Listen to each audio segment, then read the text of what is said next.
Okay, I'm making my pasta that my kids love. And this pasta, it basically includes everything that's in the fridge. So I have baby carrots in here that we snack on. Red onion, garlic, whatever chili I had in the fridge, which is serrano. Mushrooms. And all I do is chop everything up and then toss it in the pan with a little olive oil. I'm going to add bouillon cube, some tomato paste, and today I'm adding some meatless meatballs, or probably crumble it up. And then in the end, a little bit of kale that we have, so kind of try to sneak in some healthy greens in their pasta, and my kids love it.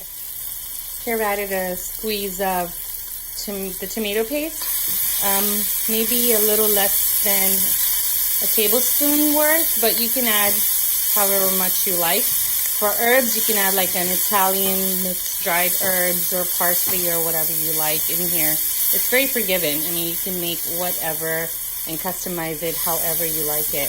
I also usually add a splash of broth if I have. If not, water works also. One thing I would say is not to add salt until everything's kind of browned or married well, because the salt will release too much water in the veggies and it will make them too soft. So I like to have a little bit of crunch, especially in the carrots. So I add the salt towards the end. Kale a little bit more, and took out some of the stems, the rib, because it can be kind of annoying to chew, especially for little ones. And this is about how much I took, and going to wilt it a little bit. It will also add a little bit of a salty taste to it. I'm going to now add a little bit of salt. You can gauge it to however much you'd like. I've already salted the pasta water, which when it comes to a boil, add a splash of olive oil and then add the salt, because if you add the salt beforehand, the salt tends to sit at the bottom of the pot, whereas if you add it in the boiling process, then it'll flavor the pasta better. Just a tip that I learned, and I found it to be true. I also like to add a little bit of ketchup. I know it sounds weird because there's tomato paste in there, so it sounds like it may be an overkill, but I personally like the taste. It adds a little tardiness, sweetness to it, and the kids like it, so I go ahead and add it, but you don't have to. Like I said, you can customize it to your taste buds and what you all like. So I've been getting a little smarter about sneaking in some good stuff into meals like this, because it can't be detected. So that's ground flax seeds that after I've turned the stove off and all the veggies are kind of happily hanging out here in the crumbles. I quartered up the meatballs and put them in there. So the flaxseed, as you can see, is kind of just disappeared in there, and it's really good for the kids with the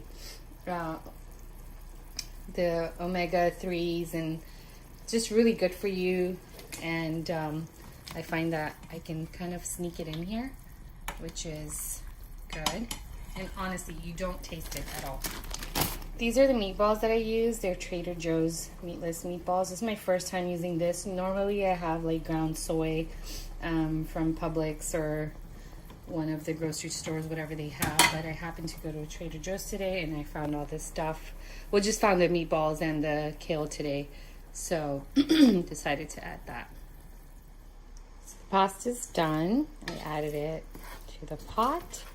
And there's still a little bit left in the pot, the pasta, but I just wanted to see if I'm adding too much pasta, which I think I could use a little bit more. But you see what I mean about this really marrying together really well. So just kind of give it a toss, a mix. I ended up adding more kale because I figured the pasta water would wilt it a little bit more. I just really like the flavor of it. If you don't like it, you don't have to use it. You can use spinach. I would assume collard would be good, collard greens, but it might be a little too bitter. So So whatever types of greens you like or don't like.